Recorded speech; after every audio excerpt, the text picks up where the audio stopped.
You. Lydia Kincaid's voice dropped to almost nothing. Why are you here? She stood just inside the doorway of the old bakery, flanked by her assistant and a corporate lawyer wearing a blazer that cost more than a month's rent on this entire street. Her eyes moved from the cracked walls to the dusty counter to the man standing in the middle of it all, hands rough clothes, streaked with grease, holding a wrench like he'd been mid-sentence when she walked in. Damon Greer hadn't seen her in 3 weeks. Not since she'd signed the termination letter in front of a full conference room without blinking. He set the wrench down slowly on the counter. The keys to Rosalie's oven were still clipped to his belt. Every penny he had left in the world was sunk into the 4 walls surrounding them both. "Yeah," he said, "it's me. If you're new here, this channel is where we tell stories about people who got knocked down and chose to get back up anyway. Subscribe so you don't miss what happens next." Nobody had told Damon that Harbor Glen would smell like salt and old wood and something faintly sweet he couldn't name. He'd driven through the night with Tessa asleep in the back seat, her head tipped against the window, her breath fogging the glass in small, steady clouds. He hadn't told her where they were going exactly. He'd just said they were starting somewhere new. She'd accepted that the way children accept most things, not because they understand, but because they trust the person driving. Rosalie's oven was on the corner of Tide Street, wedged between a hardware store and a shuttered gift shop. The sign above the door was hand-painted, the letters faded to a pale rose color, the apostrophe worn away entirely, so it just read Rosalie's Oven in peeling cursive. Damon stood on the sidewalk the morning he got the keys and looked at it for a long time. The front window had a crack running diagonally across the lower left corner. The flower boxes under the sill were empty. The door stuck when he tried to open it, and he had to put his shoulder into it before it gave. Inside smelled like dust and old sugar and something underneath that something warmer, like bread that hadn't been baked in a long time, but had soaked into the walls deeply enough that it hadn't left yet. Tessa walked in behind him and looked around slowly, taking in the sagging shelves, the wooden counter with its chipped edge, the chalkboard menu still showing prices from years ago. She turned a full circle, arms slightly out at her sides, and then looked at her father. "Dad," she said, "this place looks like a haunted house." Damon crouched down, looked at her seriously, and said, "Then we'll just have to deal with the ghosts." She thought about that for a moment and then nodded like it was a reasonable plan. That was the first time he'd smiled in 3 weeks. He spent the first 2 days making a list. Leaking pipe behind the left wall. Oven heating element burned out on one side. 3 floorboards near the back kitchen that flexed dangerously underfoot. Electrical panel that hummed at a frequency slightly too high for comfort. Windows that let in a draft through gaps in the frame. It was more than he'd expected. It was also less than it could have been. And Damon had learned the hard way to find the floor of things before deciding whether he could stand on it. He'd spent 9 years at Kincaid Foods as a quality control manager. 9 years of documentation of safety reports, filed in triplicate of pushing back on timelines when an ingredient batch didn't clear inspection. 9 years of being told he was difficult, then being told he was valuable, then being told in a conference room in front of 30 people he'd worked alongside that he was the reason a major product launch had failed. The termination letter had been signed by Lydia Kincaid herself. She hadn't looked at him when she slid it across the table. He hadn't cried in front of Tessa then. He hadn't cried at all, actually. He'd driven home, made dinner, helped her with her spelling words, and sat in the kitchen after she fell asleep until 2 in the morning looking at the wall. The next 3 weeks had been applications and rejections, and a recruiter who'd called him back once then stopped returning messages. Word had traveled. It always did. Buying Rosalie's oven had not been a carefully reasoned decision. It had been the only one left. He was on his back under the sink on the 3rd morning, working at a corroded joint in the pipe, when he heard the front door open. He assumed it was Tessa back from the neighbor's porch where he'd sent her to read. He called out without looking up, "Hand me the blue-handled wrench from the bag, will you?" No one answered. He heard footsteps on the wood floor, more than one person, and a different quality of silence than a child makes. Damon pulled himself out from under the sink and stood up. Lydia Kincaid was standing in the middle of his bakery. She had a lawyer on her left and an assistant on her right, and she was wearing the same kind of expression she'd worn in the conference room, composed, reading the room, not yet committed to any particular response. She was looking at the walls, the floor, the chipped counter. Then she looked at him. For a moment, neither of them spoke. Damon could feel the wrench still in his hand, the grease on his forearms, the keys clipped to his belt loop. He was suddenly sharply aware of all of it in a way he hadn't been a minute ago. Lydia's eyes moved to the keys. Something shifted in her face, not softness exactly, but a kind of recalculation. She spoke first. "I didn't know you were the buyer." Her voice was even, professional, the voice she used in board meetings and press releases and termination proceedings. Damon set the wrench on the counter. "Apparently not," he said. Her lawyer stepped forward and explained with practiced efficiency that Kincaid Foods had been in preliminary discussions with the previous estate about acquiring the Tide Street properties as part of a coastal retail expansion. The paperwork hadn't been finalized, but the company had an expressed interest in this building specifically, and if Damon hadn't been aware of that when he purchased, there were options worth discussing. Fair market offers, relocation assistance, a clean transaction that would let him walk away with a return on his investment. Damon listened to all of it. Then he said, "I'm not selling." Lydia's lawyer started to speak again, and Damon looked at Lydia directly, not the lawyer. "I'm not selling," he repeated.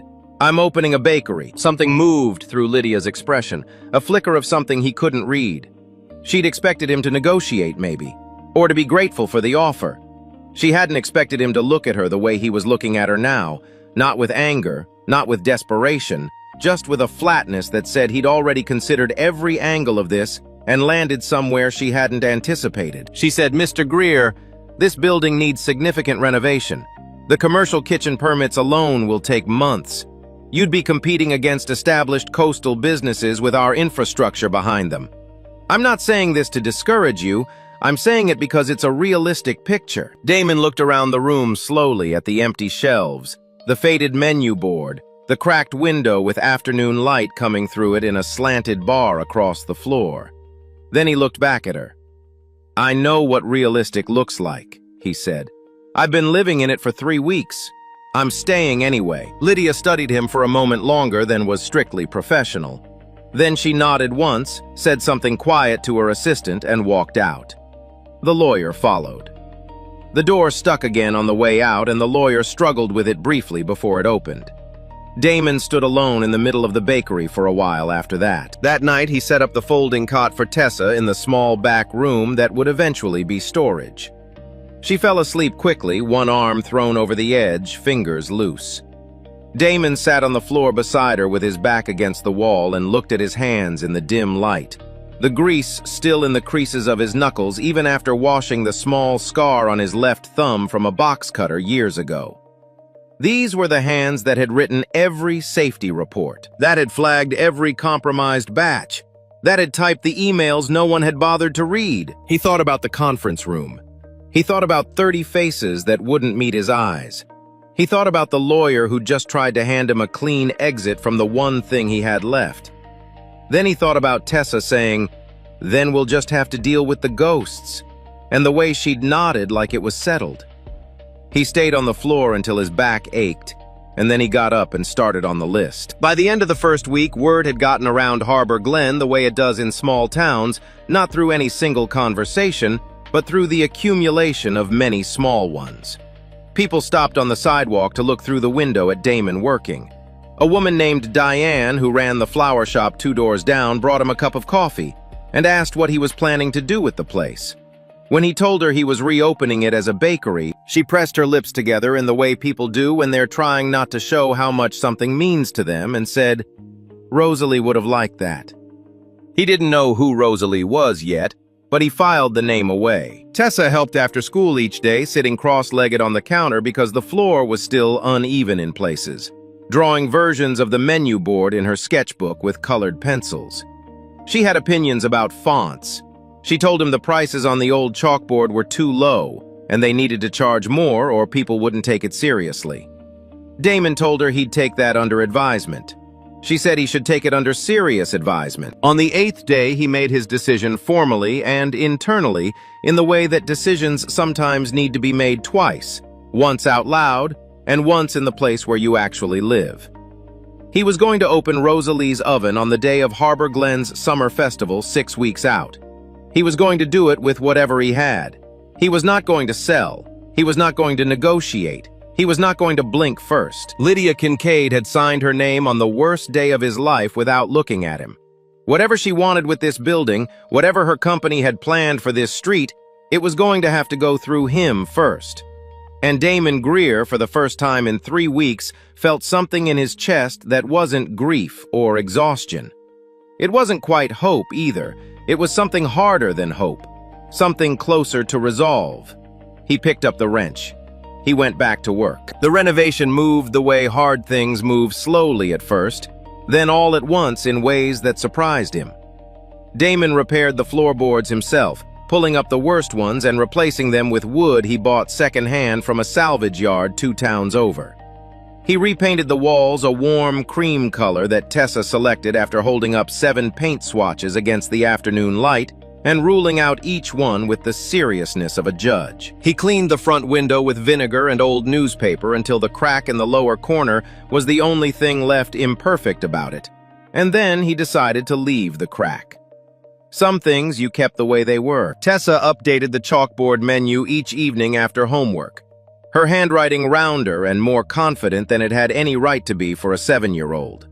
She'd started adding small illustrations beside each item.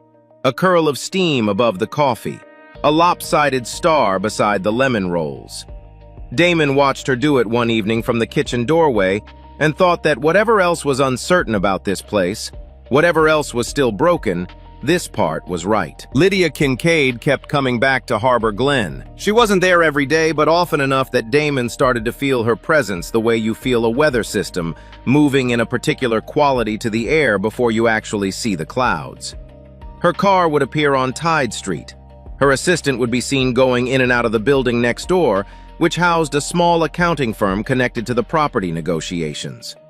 Lydia herself walked the street in the late afternoon on more than one occasion, and once Damon looked up from replacing a hinge on the front door and found her standing on the opposite sidewalk, not looking at him exactly, but not looking either. He didn't engage. He went back to the hinge. One afternoon, she came into the bakery directly, without the lawyer this time.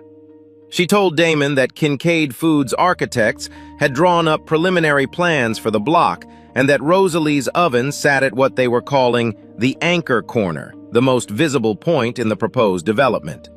She said this with considered neutrality, like she was delivering information rather than making an argument. Damon told her he wasn't interested in the plans. Lydia said he didn't have to be interested, he just needed to understand the situation. Damon said he understood it fine and went back to sanding the counter edge. He expected her to leave. Instead, she looked around the room slowly the way she had the first day. She said without any particular inflection, "You're doing this yourself." It wasn't quite a question. Damon said yes. She said, "All of it." He said, "Most of it." She nodded once and left. That was the version of Lydia he understood. Precise, controlled, always angling. What he didn't know how to account for was what he glimpsed on a Thursday afternoon when he came around from the back alley and found Tessa sitting alone on the front step with a book open in her lap, not reading it, just staring down Tide Street. Lydia was walking past and had stopped a few feet away. She didn't say anything to Tessa. She just stood there for a moment, looking at a 7-year-old who was clearly waiting for her father and trying not to look like she was. Then Lydia walked on, but Damon had seen her face in the half-second before she turned, and it wasn't the face she wore in negotiations. Meanwhile, behind closed doors at the Kincaid Foods regional office, a man named Brent Mallory was watching the situation in Harbor Glen with the focused attention of someone who had a great deal to lose. Brent was the company's chief operating officer, efficient, well-connected, and careful in the way that people are careful when they've arranged things to their advantage and need them to stay arranged.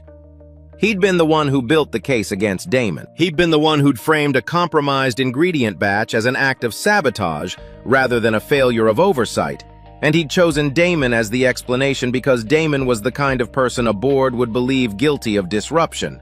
Outspoken, principled, inconveniently correct too often for comfort. Brent had heard that Lydia was spending time in Harbor Glen beyond what the property acquisition required.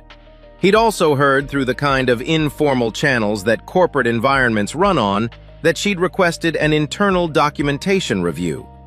He didn't know exactly what she was looking for, but he knew what was there to be found, which amounted to the same problem. He called Lydia twice that week. She didn't pick up. He left one message. "The acquisition needs to close by end of month. Don't make this complicated." Then he started making his own calls. The trouble for Damon came quietly the way it usually did. Gary, his flour and sugar supplier 2 counties over, called to say he'd need full payment up front before he could send the first delivery. He'd heard things Gary said. He wasn't saying he believed them, but business was business. A second supplier said the same thing worded differently. A third didn't call back at all. The internet had a long memory and no interest in nuance. The original story, a quality control manager terminated following a product sabotage investigation at Kincaid Foods, had been picked up by 2 industry blogs and a regional business newsletter. None of them had published a follow-up when nothing came of the investigation because nothing coming of something wasn't a story. A few people in Harbor Glen had read it. Damon could tell by the way certain conversations shifted when he walked into the hardware store, the particular careful politeness that meant someone was working around something they'd decided not to bring up. Diane from the flower shop didn't do that. She brought him coffee again in the second week and told him flat out that she'd read the article and she'd also read every review Rosalie's Oven had ever received online, and that she'd decided those 2 things together told her what she needed to know. Damon thanked her. She waved it off and asked if he needed anyone to help hang the new menu board. It was in the 3rd week that Damon found the tin box. He'd been clearing out the storage area behind the kitchen when he moved a shelf unit and found a flat tin box wedged between the wall and the baseboard. Inside were index cards covered in handwriting so small and exact it looked almost typeset recipes, each one titled and dated, some going back 40 years. Apple crumble, honey cinnamon rolls, brown butter bread, lemon rolls, with a note at the bottom that read, "Don't skip the zest, it's the whole point." Underneath the recipe cards was an unsealed envelope addressed to no one. Damon read it. It was a letter from Rosalie Finch explaining that she'd been approached again about selling the building and that she was writing this down because she wanted to remember why she'd said no. She wrote that the bakery was the place where the elementary school teacher came every morning before class, and where the woman down the street who'd lost her husband sat at the corner table on Saturdays because she didn't like being home alone. She wrote, "Some buildings are worth more standing than sold." Damon read the letter twice. Then he put it back in the tin and set the tin on the shelf above the oven, where he could see it from anywhere in the kitchen. He decided the opening menu would use Rosalie's recipes exactly as written. The first test bake was a disaster. He'd adjusted the oven temperature to compensate for the repaired heating element, but had overcorrected, and by the time the smell shifted from warm to wrong, the lemon rolls were already past saving.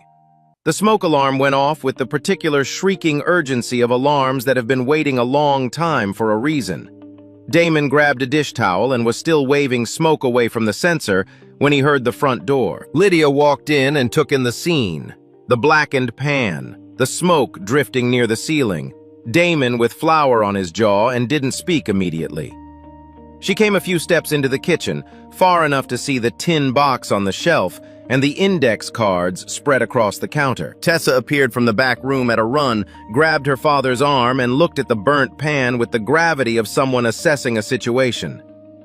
"Dad," she said firmly, "don't quit.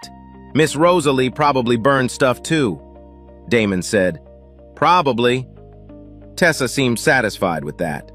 Then she noticed Lydia standing in the doorway and looked at her with the straightforward curiosity of a child who hasn't learned to disguise it. "Do you know how to fix an oven?" Tessa asked. Lydia said she didn't.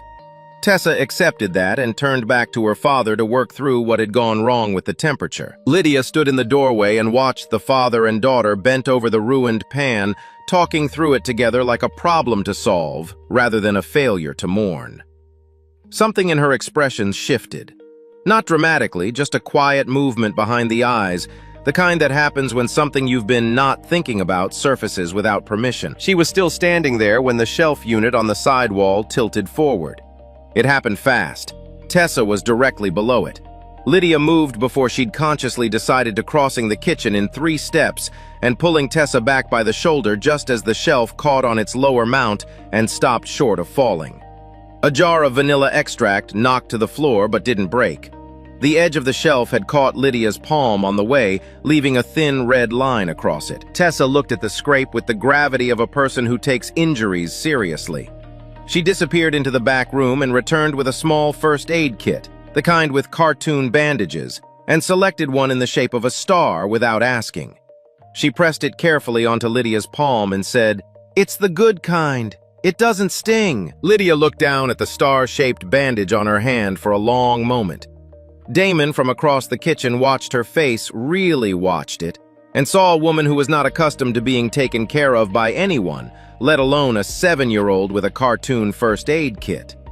The composure was still there, but it was sitting differently on her now, like something worn over a thing that was softer underneath. He didn't say anything to her about it, but the wall he'd been building since the day she walked into his bakery developed in that moment, a crack smaller than the one in the front window and just as hard to ignore. Lydia didn't tell anyone what she was looking for when she requested the internal audit. She framed it as routine, a procedural review of the quality control documentation from the product launch quarter. Her assistant scheduled it without asking questions. The compliance team pulled the files without asking questions either. That was the thing about being a CEO. People stopped asking questions, which was useful right up until it became dangerous. She started reading on a Tuesday evening in her hotel room in Harbor Glen, the files spread across the small desk by the window.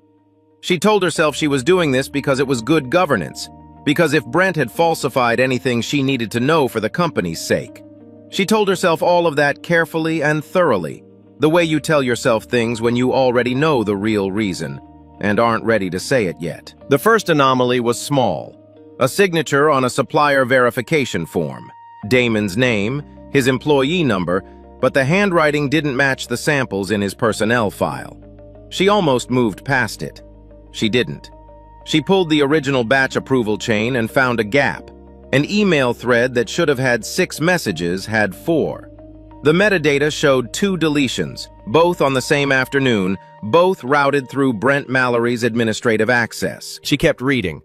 By midnight, she had spread across the desk a picture she hadn't been prepared for, a quality control manager who had flagged a compromised ingredient batch 3 times in writing, whose warnings had been systematically removed from the record, and who had then been presented to the board and to her as the source of the problem, rather than the person who'd tried to stop it. The termination letter she'd signed had been built on a report Brent had constructed from the outside in, starting with the conclusion and working backward to the evidence. Lydia sat at that desk for a long time without moving. She thought about the conference room. She thought about sliding a letter across a table to a man who hadn't looked away from her, even when she wouldn't look at him. She thought about Brent's voicemail, "Don't make this complicated," and understood now exactly why he'd said it. She could close the files. She was good at making decisions and moving forward. It was the skill that had gotten her to where she was. If she closed the files, Brent would finish pressuring her to complete the property acquisition. Damon's Bakery would become a footnote in a development project, and everything would proceed. She understood exactly what that choice cost.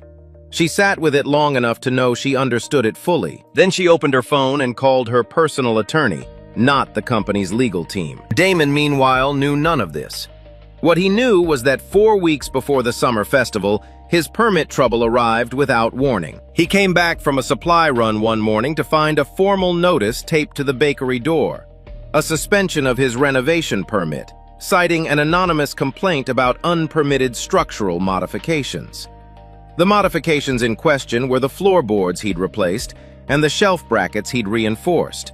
neither of which required a permit under the county's small business renovation guidelines. Someone had filed the complaint knowing it would create delay regardless of whether it held up on review. The bank called the same afternoon.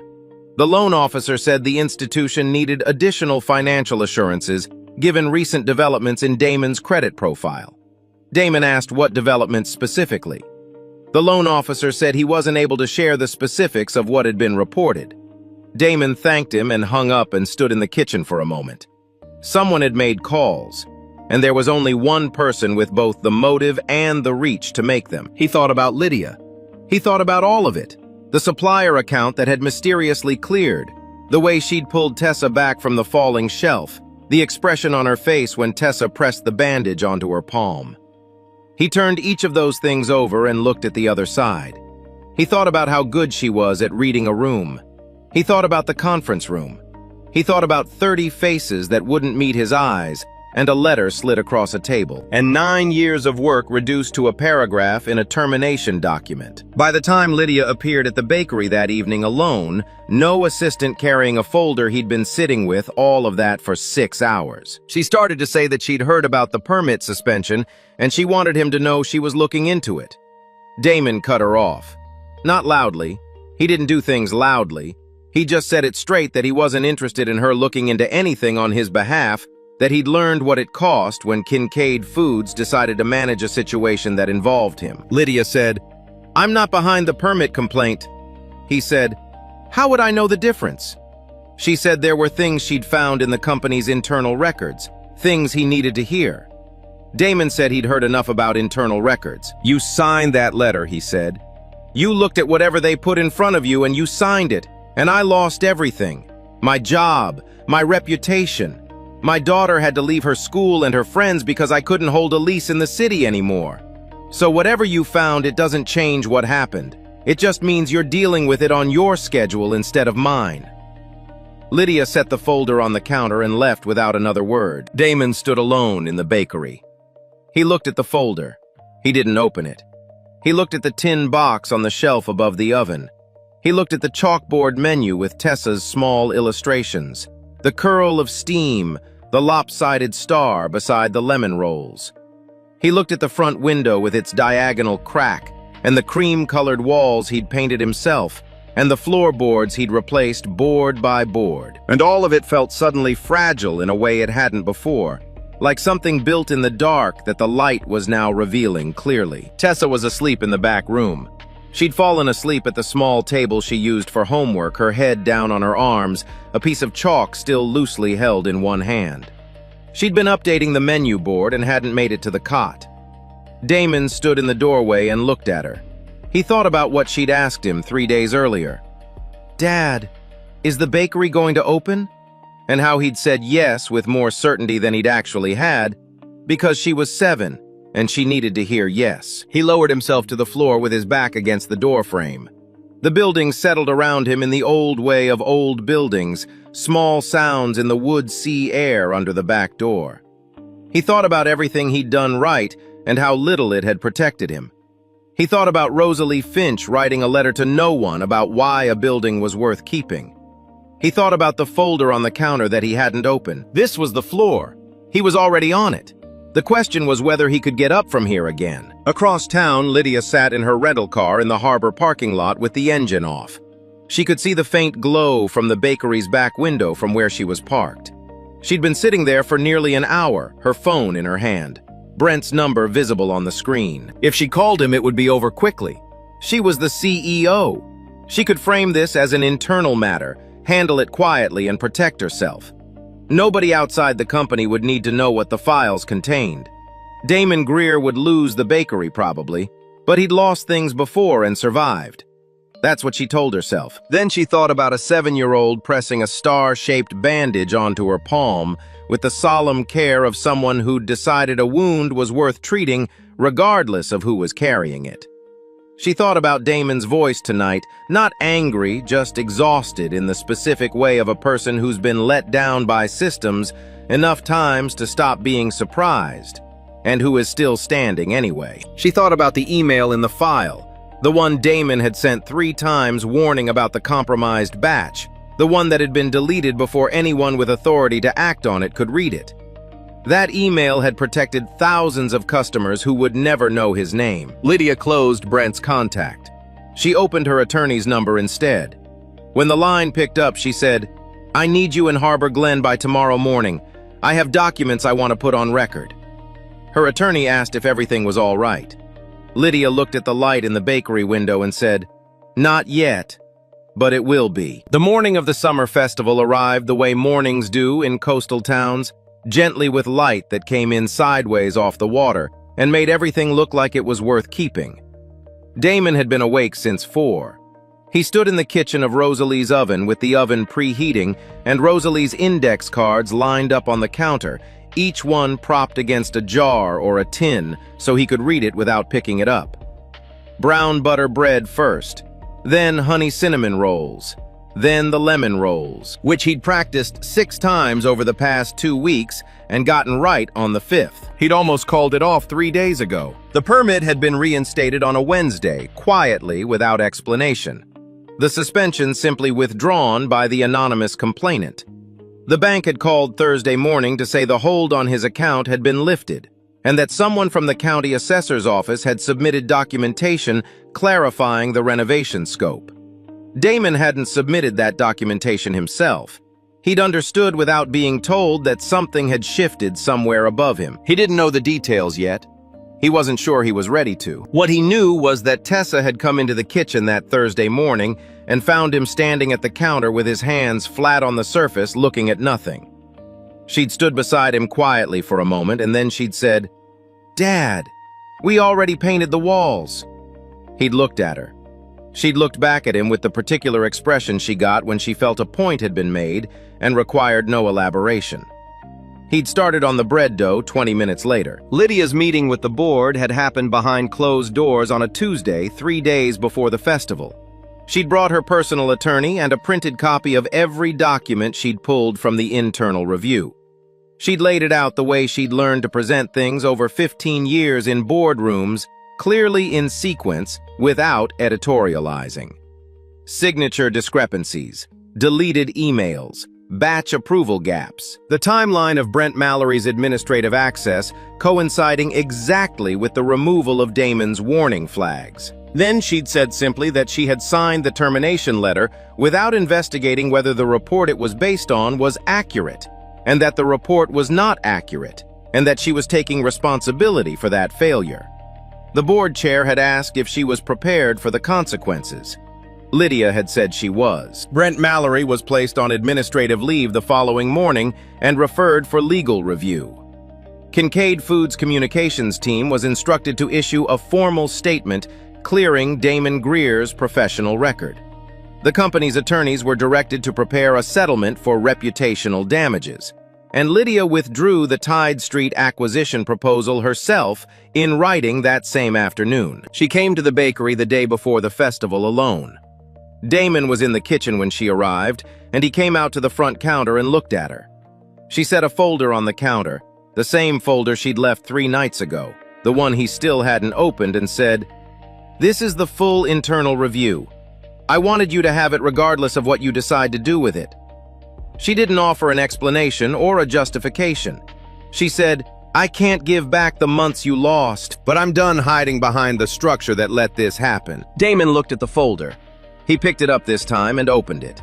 He read slowly, standing at the counter while Lydia waited across from him without speaking. He found his own email, the 3rd warning, dated 2 days before the launch, flagging a specific batch number from a specific supplier. It was the email he'd sent knowing it might not land well, knowing it would create delay sending it anyway because the alternative was a compromised product going to market. Someone had deleted it. Someone had decided his integrity was a loose end to be managed. He closed the folder. He set it back on the counter. He didn't say anything for a moment, and neither did Lydia. Then Tessa appeared from the back room, looked at Lydia, and said without preamble, "Are you staying for the opening tomorrow?" Lydia said she hadn't decided. Tessa said, "You should. Dad's lemon rolls are the whole point." Then she disappeared again. Damon looked at his daughter's retreating back, and something in him that had been held at tension for weeks released by one small degree.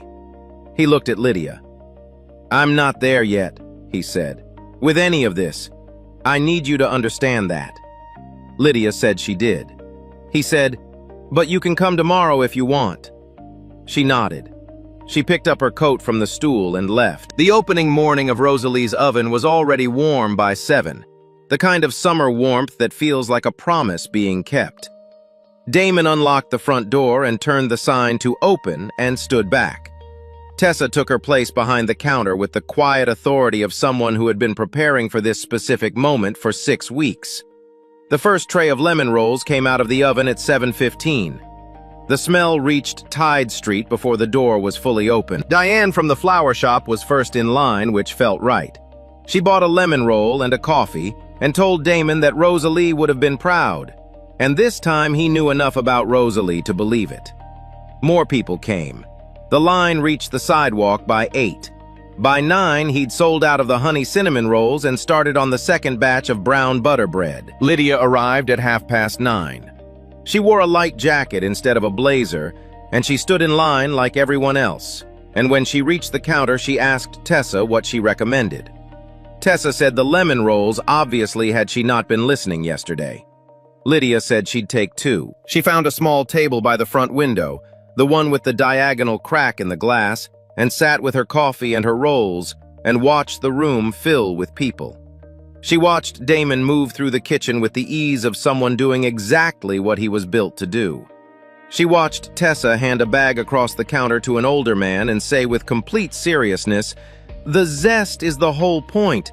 Miss Rosalie wrote it down." When there was a break in the line, Damon came out from the kitchen and stood near her table.